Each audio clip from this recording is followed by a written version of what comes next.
আসসালামু আলাইকুম। প্রিয় দর্শক, অন্য মঞ্চের আলাপচারিতায় আপনাদের সকলকে আমন্ত্রণ জানাচ্ছি।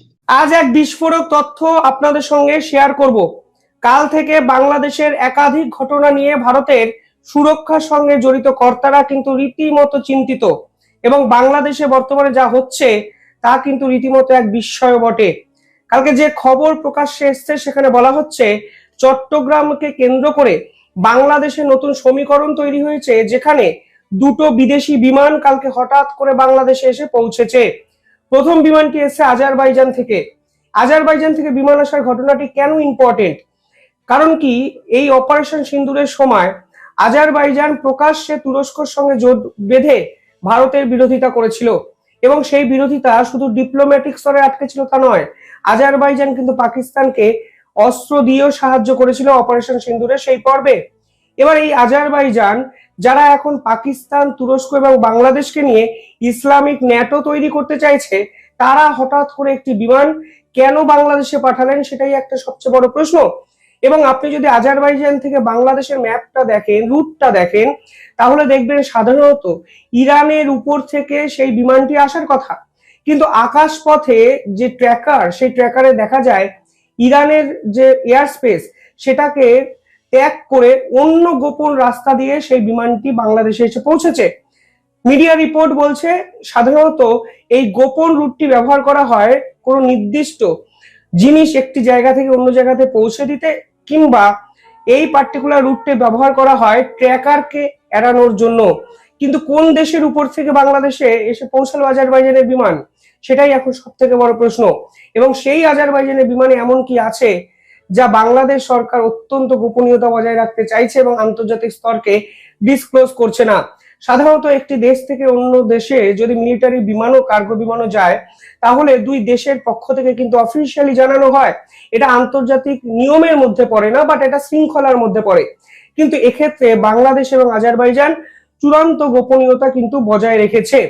পাশাপাশি আরো একটি বিমান কালকে বাংলাদেশে এসে পৌঁছেছে আমেরিকা থেকে, এবং আমেরিকা থেকে সেই বিমান থেকে নেমে এসছেন প্রায় কয়েকশো মার্কিন সেনা।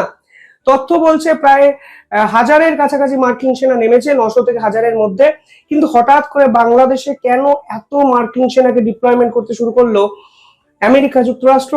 এবং কালকে যে ফুটেজ সামনে এসছে সেখানে বলা হচ্ছে মার্কিন সেই সেনারা চট্টগ্রামের এক অভিজাত হোটেলে কিন্তু আশ্রয় নিয়েছে। কালকে প্রায় দুপুরবেলার দিকে চট্টগ্রামের শাহ আমানত বিমানবন্দর, সেখানে কিন্তু এই বিমানটিকে হাইলাইট করা হয়, দেখা হয়, যেখানে আমেরিকার বিমান থেকে নেমে আসে একের পর এক মার্কিন সেনা সদস্য। এবার মার্কিন সেনা বাংলাদেশে এসেছে, এর আগেও এসছে চট্টগ্রামে, এর আগেও এসছে আরাকান আর্মির মানে আরাকান আর্মির হয়ে বিভিন্ন অপারেশন চালানোর জন্য, গোপন অপারেশন চালানোর জন্য। কিন্তু এমন একটা সময় তারা ফের বাংলাদেশে এলো যখন বাংলাদেশ সরাসরি শিলিগুড়ি করিডর এবং চিকেন স্নেককে নিয়ে থ্রেট ক্রিয়েট করছে। একই সঙ্গে সেভেন সিস্টার্সকে উত্তাল করার চেষ্টা করছে পাকিস্তানের সঙ্গে হাত মিলিয়ে। এবং আপনারা যদি বৃহত্তর স্ট্র্যাটেজিক্যাল মুভটা দেখেন, তাহলে দেখবেন পাকিস্তানকে সাহায্য করছে আমেরিকা। পাকিস্তান, আজারবাইজান, তুরস্ক বাংলাদেশকে নিয়ে ইসলামিক ন্যাটো তৈরি করতে চাইছে, যা কোনো অবস্থাতেই ভারতের গোয়েন্দাদের সুখকর কিছু দিচ্ছে বলে, স্মৃতি উপহার দিচ্ছে বলে তো আমার মনে হচ্ছে না। কারণ একাধিক নিউজ পেপার, একাধিক রিপোর্ট আরো ডিটেলিং এ পাবলিশ করেছে বিভিন্ন কথা। আমি আপনাদের সামনে নিয়ে আসবো, যদি আপনারা চান কমেন্ট করবেন, আমি আপনাদের সামনে ডিটেল রিপোর্টটা নিয়ে আসবো এই মুহূর্তে ঠিক কোন দিকে পুরো বিষয়টি এগোচ্ছে। এই যখন রিপোর্ট বাংলাদেশ থেকে উঠে আসছে, তারপরে আরো একটি রিপোর্ট কালকেই উঠে এসছে। কালকে দেখুন মধ্যরাতে একটি খবর বেরিয়েছে, যেখানে দেখা যাচ্ছে অপারেশন সিন্দুরে 6 মাসের মধ্যে ফের একবার ভারতকে আক্রমণের ভয়ঙ্কর প্ল্যান সাজিয়ে ফেললো পাকিস্তান। এবং সেখানে পরিষ্কারভাবে বলা হচ্ছে 6 মাসের মধ্যেই এই পরিকল্পনা করা হয়েছে আইএসআই আশ্রিত একাধিক জঙ্গি সংগঠন দ্বারা।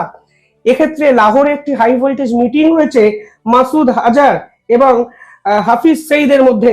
দেখুন যে খবর জানা যাচ্ছে সেখানে বলা হচ্ছে পিওকে তে বর্তমানে একাধিক টেরোরিস্ট ক্যাম্প ছিল, তা আপনারা অনেকেই জানেন। ভারত সেগুলোকে প্রায় গুড়িয়ে দিয়েছে এবং সেগুলোকে নতুন করে রিইনস্টল করা হচ্ছে। আমি আপনাদের ভিডিওতে বহু ক্ষেত্রে দেখিয়েছি। এখন পাকিস্তানের আইএসআই এই টেরর ক্যাম্প যারা চালায়, অর্থাৎ জেইসি মোহাম্মদ, লস্করি তৈবা, এদের সঙ্গে প্রাথমিকভাবে একটু দূরত্ব বজায় রাখতে চাইছিলেন। কেন দূরত্ব বজায় রাখতে চাইছিলেন? কারণ পাকিস্তানের সঙ্গে আমেরিকার সম্পর্ক বর্তমানে অত্যন্ত ভালো। এখন পাকিস্তানের দায় হলো আমেরিকাকে খুশি করা, আমেরিকাকে রেয়ার আর্থ মিনারেলস দিয়ে খুশি করা, আমেরিকাকে তেল উৎপাদন করে দেখিয়ে দেওয়া যে দেখো ভাই আমাদের মাটির তলায় তেল আছে, আমেরিকার সঙ্গে একাধিক ব্যবসায়ী সম্পর্ক তৈরি করা, আমেরিকার সঙ্গে মিলিটারি এগ্রিমেন্ট করা, আমেরিকার সঙ্গে এমন কিছু করা যেন তাদের বালুচিস্তান লিবারেশন আর্মি কিংবা আফগানিস্তান কোনো বিপদে না ফেলে। কিন্তু এই মুহূর্তে যদি পিওকেতে এই টেরর ক্যাম্পগুলোকে সাহায্য করার কোনো নথি পাকিস্তানের পক্ষ থেকে আমেরিকা পায়, তাহলে কিন্তু আমেরিকা মানে পাকিস্তানের সঙ্গে দূরত্ব বজায় রাখতে পারে। আর এখানে দাঁড়িয়ে পরিষ্কারভাবে বলা হচ্ছে যে এই লস্করি নেতারা এখন রীতিমতো ক্ষুব্ধ, কারণ পাকিস্তান সরকার, পাকিস্তান সেনাবাহিনী এবং পাকিস্তানের আইএসআই প্রাথমিকভাবে তাদের থেকে মুখ ফিরিয়ে নিয়েছিলেন শুধুমাত্র আমেরিকাকে খুশি করার জন্য, কারণ কোনো অবস্থাতেই আমেরিকা এটা এফোর্ড করবে না এবং তারা ভারতের সঙ্গে যুদ্ধ এই মুহূর্তে চান না। তা কিন্তু পরিষ্কার হয়ে গেছে, কারণ এই পার্টিকুলার ইন্দো প্যাসিফিকে ভারত এবং পাকিস্তান আমেরিকার কাছে অত্যন্ত গুরুত্বপূর্ণ পার্টনার। ফলে সেখানে বলা হচ্ছে যে এই মুহূর্তে দাঁড়িয়ে ডিসঅ্যাপয়েন্টেড হয়েছেন একাধিক লস্করি তৈবার নেতারা, হাফিজ সঈদ কিংবা মাসুদ আজহারের মতো নেতারা, মানে জৈসি মোহাম্মদ এবং লস্করের মতো নেতারা। পরবর্তীকালে বলা হয় লাহোরে একটি হাই ভোল্টেজ মিটিং হয়েছে আইএসআই কর্তাদের সঙ্গে এই নেতাদের, সেখানে নাকি এদেরকে গ্রিন সিগন্যাল দিয়ে দেওয়া হয়েছে যে আপনারা ভারতের বিপক্ষে যেরকম ভাবে চলছিলেন, অ্যাকশন নিচ্ছিলেন, সেইভাবে ঝাঁপিয়ে পড়ুন, আমরা আমাদের দিক থেকে ক্লিয়ারেন্স দিয়ে দিলাম। অর্থাৎ আন্তর্জাতিক স্তর জানবে আমরা আপনাদের সঙ্গে নেই, কিন্তু আপনারা আপনাদের মতো করে অপারেশন চালান, আমরা কোনো বাধা দেব না। এটা কালকে রিপোর্টে কিন্তু প্রকাশ্যে এসেছে এবং এই রিপোর্টে ভারতের একাধিক ইন্টেলিজেন্স ব্যুরোর কোর্টও আছে। আমি ডিটেইলিং আপনাদের সামনে বানাবো, সদ্য রিপোর্টটি এসছে, আমি শুধু আপনাদের সামনে তথ্যটি তুলে ধরলাম। সেখানে বলা হচ্ছে যে আইএসআই এর সঙ্গে লাহোরে অত্যন্ত হাই ভোল্টেজ মিটিং এ সাধারণত ঠিক হয়েছে কাশ্মীরকে টার্গেট করা হবে। এবং দেখুন এই রিপোর্ট যেদিন এলো সেদিন কিন্তু কাশ্মীর থেকেও একাধিক ঘটনা সামনে এলো। দিন ভোর কালকে পাকিস্তান আশ্রিত জঙ্গিদের সঙ্গে এনকাউন্টারে জড়িয়ে পড়লেন ভারতের সেনাবাহিনীর সদস্যরা, এবং যেখানে এই ঘটনাটি ঘটেছে সেই পার্টিকুলার জায়গাটির নাম খিস্তওয়ার। এই খিস্তওয়ার জায়গাটি অত্যন্ত বিপদসংকুল একটি জায়গা, কারণ এই খিস্তওয়ার মানে জায়গাতেই কালাবান ফরেস্ট আছে এবং এই কালাবান ফরেস্টে কিন্তু জঙ্গিরা গোপন ঘাটিতে লুকিয়ে আছে সে 3 থেকে 4 মাস ধরে, যাদের বিপক্ষে ধারাবাহিকভাবে এনকাউন্টার অ্যাটাক ভারতের সেনাবাহিনীর পক্ষ থেকে কিন্তু করা হচ্ছে। কিন্তু কালকে সবকিছুকে ছাপিয়ে গিয়ে যেরকম গুলির লড়াই কাশ্মীর দেখলো, তাতে একটা জিনিস পরিষ্কার, 6 মাসও হয়তো নেই, তারা অনেক আগে থেকেই পরিকল্পনাটা শুরু করে দিয়েছিল এবং কাশ্মীরে এই ধরনের মানুষকে, ব্রেন ওয়াশ হয়ে যাওয়ার সাধারণ মানুষকে কাজে লাগিয়ে তারা ভারতীয় সেনার উপরে ফের ঝাঁপিয়ে পড়ার পরিকল্পনাটা করলো। ফলে একদিকে বাংলাদেশে মার্কিন সেনা, আজারবাইজানের বিমান, অন্যদিকে কাশ্মীরে সেনাদের সঙ্গে জঙ্গিদের এনকাউন্টারের দৃশ্য নিঃসন্দেহে ভারতবাসী হিসাবে খুব একটা স্বস্তি আমাকে অন্তত দিচ্ছে না। সেই রিপোর্টে বলা হচ্ছে এই খিস্তওয়ার নামক জায়গায় শেষ 6 মাসে 7টি এনকাউন্টার, গুলির লড়াই দেখেছে গোটা ভারত। প্রথম লড়াইটি দেখেছিল, এর আগে যদি দেখেন সেপ্টেম্বর 21-এ এই ধরনের দৃশ্য আমরা দেখেছিলাম, সেপ্টেম্বর 13-তে এই ধরনের দৃশ্য দেখেছিলাম যেখানে একজন জুনিয়র আর্মি অফিসারকে গুলিতে নিহত হতে হয়েছিল জঙ্গিদের গুলিতে। 11ই আগস্ট ডাল অঞ্চলে আমরা এই ধরনের গুলির লড়াই দেখেছিলাম। জুলাই 2, ফলে জুলাই মাসেও আমরা এই ধরনের গুলির লড়াই দেখেছিলাম। 22শে মে আমরা দেখেছিলাম এখানে 2 জন জঙ্গিকে খতম করে দিয়েছে ভারতের সেনারা, এবং 12ই এপ্রিল যেখানে 3 জন জঙ্গিকে সম্পূর্ণভাবে শেষ করে দিয়েছিল ভারতের গর্বের সেনারা। কিন্তু কালকে আমরা দেখলাম ফের একবার একই জায়গায় এনকাউন্টার, একই জায়গায় গুলির লড়াই, এবং মনে করা হচ্ছে এই কালাবান ফরেস্টে এখনো 3 থেকে 4 জন জঙ্গি লুকিয়ে আছে, যাদের উদ্দেশ্যে সার্চ অপারেশন চালু করা হয়েছে, অপারেশন শত্রু চালু করা হয়েছে। এই অপারেশন শত্রু চালু করার পর রেজাল্ট তো আসবেই, অর্থাৎ আজকে ভারত কিন্তু কোনো না কোনো ধামাকাদার নিউজ আন্তর্জাতিক স্তরকে উপহার দেবে, তা পরিষ্কার বোঝা যাচ্ছে। আপাতত লাইভ চলছে এই গুলির লড়াই কাশ্মীরে, অন্যদিকে বাংলাদেশের লাইভের সেই যে দৃশ্য তা ভারতকে চাপে রাখার জন্য যথেষ্ট। যাই হোক, কমেন্টে জানাবেন আপনারা কিভাবে দেখছেন পুরো বিষয়টি। চ্যানেলটিকে ভালো লাগলে একটু সাবস্ক্রাইব করে দেবেন, পাশে থাকা বেল আইকনটি ক্লিক করবেন। বাংলাদেশে তরুণদের রাজনৈতিক ময়দানে আবির্ভূত হওয়া অনেকের দ্বিমত থাকতে পারে এ নিয়ে, কিন্তু যারা ইতিমধ্যে রাজনীতিতে নেমেছেন তাদের মধ্যে তারেক রহমান অন্যতম। না, জেনারেল জিয়ার পুত্র তারেক রহমানের কথা বলছি না। ইনি সত্যিকার অর্থেই আম বা সাধারণ জনগণের কাতার থেকে উঠে আসা এক তরুণ, যিনি মানুষের রাজনীতি করেন এবং মানুষের পক্ষে কথা বলেন, এবং তাকে সবসময়ই বাংলাদেশের রাজপথে দেখা যায়। শেখ হাসিনার আমলে সারাক্ষণ তিনি রাজপথে ছিলেন এবং তিনি কারাবরণও করেছিলেন। এখনো তিনি রাজপথেই আছেন। এখনো তিনি নির্বাচন কমিশনের সামনে বসে আছেন একটি দাবি নিয়ে। কোনো এক অজ্ঞাত কারণে নির্বাচন কমিশন তার দলকে, অর্থাৎ আমজনতার দলকে নিবন্ধন দেয়নি। অথচ ইউনূসের কিংস পার্টি এই যে 2 দিন আগে জন্ম নিয়েছে, এনসিপিকে নিবন্ধন দিয়েছে, চাহিদা মতো প্রতীকও যুক্ত করেছে ইসির তালিকায়। আমজনতার দল কেন নিবন্ধন পেল না সেটাই জানার চেষ্টা করি চলুন। নির্বাচন কমিশনের সাম্প্রতিক নিবন্ধন প্রক্রিয়া ঘিরে নতুন বিতর্ক শুরু হয়েছে। গণসংহতি আন্দোলন সহ বেশ কিছু নতুন দল, এনসিপির মতো দলও নিবন্ধন পেলেও তারেক রহমানের নেতৃত্বাধীন আমজনতার দল বাদ পড়েছে। প্রশ্ন উঠছে, একই শর্তে কেউ নিবন্ধন পেলে অন্য কেউ কেন বঞ্চিত হবে? গণ অধিকার পরিষদের সাধারণ সম্পাদক রাশেদ খান প্রকাশ্যেই বলেছেন যে নিবন্ধনের শর্ত যেভাবে ঢিলেঢালা ছিল তাতে বেশ কিছু দল সেই মানদণ্ড পূরণ না করে অনুমোদন পেয়েছে। তাহলে তারেকের দলকে কেন আটকে দেওয়া হলো? এই প্রশ্ন এখন শুধু রাজনীতির ভেতরে নয়, বাইরে সাধারণ মানুষের মধ্যেও ঘুরছে। আমি যখন এই ভিডিওটি করছি তখনও তারেক রহমান নির্বাচন কমিশনের ফটকের সামনে অনশন করছেন তার দলকে নিবন্ধন দেওয়ার জন্য। হাতে একটি প্ল্যাকার্ড নিয়ে তিনি আমরণ অনশনের ঘোষণা দিয়েছেন এবং অনেকেই তার সঙ্গে গিয়ে সংহতি প্রকাশ করছেন। মজার ব্যাপার হলো, জোনায়েদ সাকির একটি দল আছে, ওই এক ব্যক্তির এক দল, তাকেও এই নির্বাচন কমিশন নিবন্ধন দিয়েছে। এনসিপি বাংলাদেশে 2024 সালে সন্ত্রাসী কায়দায় যে দলটি রাষ্ট্র ক্ষমতা দখল করেছে এবং ডক্টর ইউনূসকে ক্ষমতায় বসিয়েছে, তাদেরকে রাতারাতি নিবন্ধন দেওয়া শুধু নয়, সারা বাংলাদেশে অফিস খোলা থেকে শুরু করে রাষ্ট্রের টাকায় সেনাবাহিনীকে চৌকিদার বানানো হয়েছিল যে দলটির জন্য, সেই দলটিকে পর্যন্ত নিবন্ধন দেওয়া হয়েছে, কিন্তু তারেক রহমানের আমজনতার দলকে দেওয়া হয়নি। তারেক রহমান দীর্ঘদিন ধরে রাজপথের রাজনীতিতে সক্রিয় ছিলেন। কোটা সংস্কার আন্দোলন থেকে শুরু করে এই যে তথাকথিত গণ অভ্যুত্থান, সমস্ত জায়গায় তার নাম আছে এবং প্রতিটি সংঘাতে তাকে দেখা গেছে। গ্রেফতার, রিমান্ড, নির্যাতন সবকিছু পেরিয়ে তিনি এখনো প্রকাশ্য রাজনীতিতে রয়েছেন। এমন একজন সংগঠক যখন তার দলের নিবন্ধন পান না, অথচ কিছুদিন আগে গঠিত আর্থিকভাবে শক্তিশালী দলগুলো সহজে অনুমোদন পায়, তখন সন্দেহের জায়গা তৈরি হয়। অনেকে বলেছেন নিবন্ধন না পাওয়ার আসল কারণ রাজনৈতিক নয়, ব্যক্তিগত।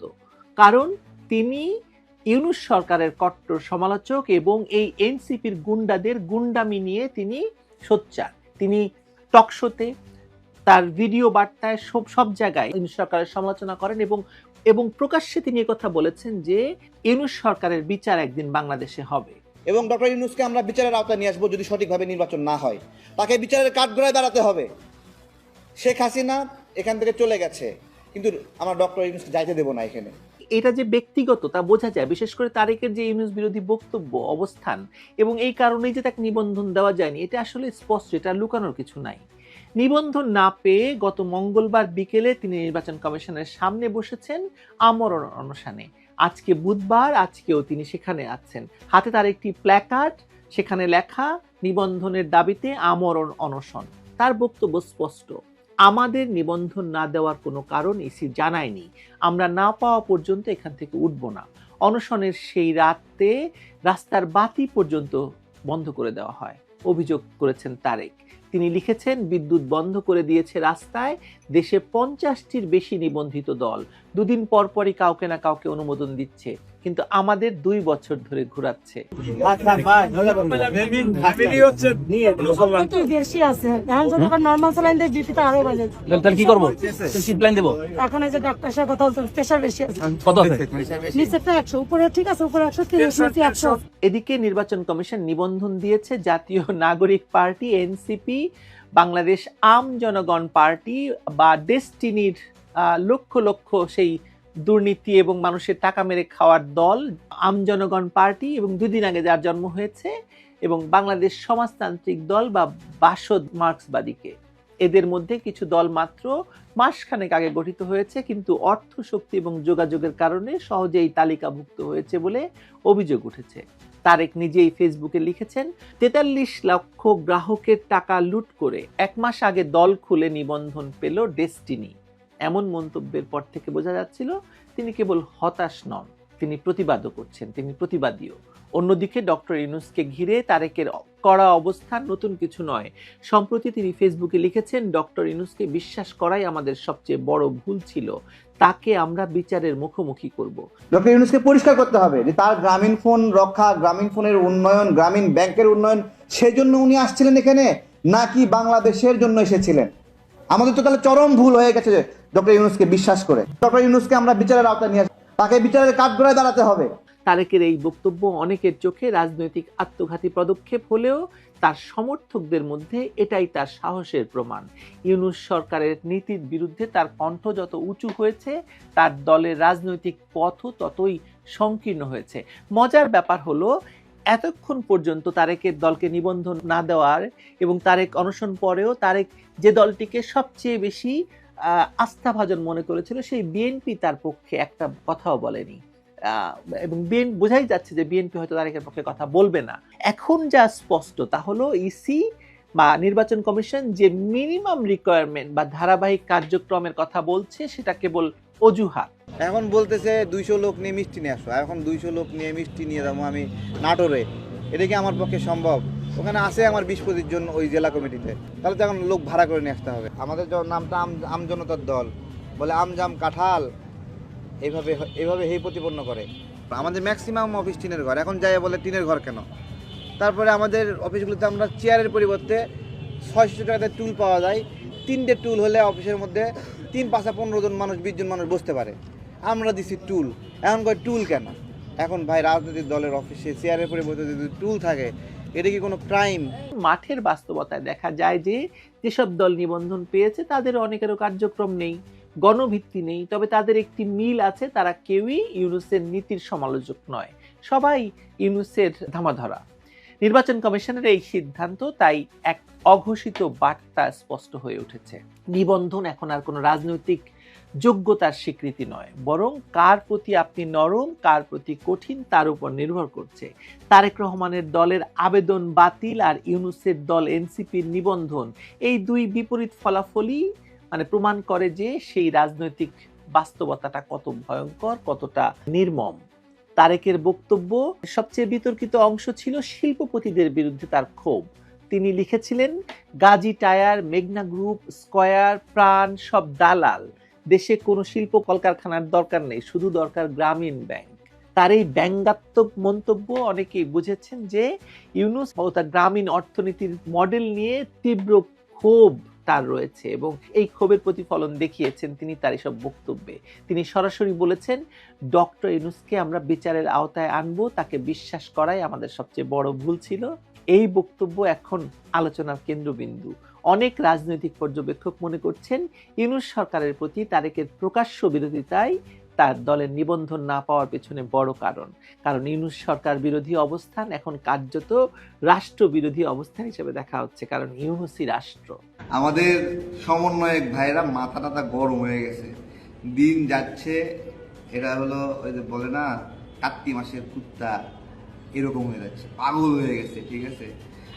এবং এটা বাস্তবতা, আরও যত সময় যাবে না এরা প্রচুর ফ্রাস্ট্রেশনে ভুগবে এবং হতাশায় পাগল হয়ে যাবে এরা। যেসব দল বর্তমান নীতির সঙ্গে বা ইউনূসের সঙ্গে সুর মিলিয়ে কথা বলছে তারা নিবন্ধন পাচ্ছে, যারা প্রশ্ন তুলছে তারা বাদ পড়ে যাচ্ছেন, যেমন তারেক রহমান পড়েছেন।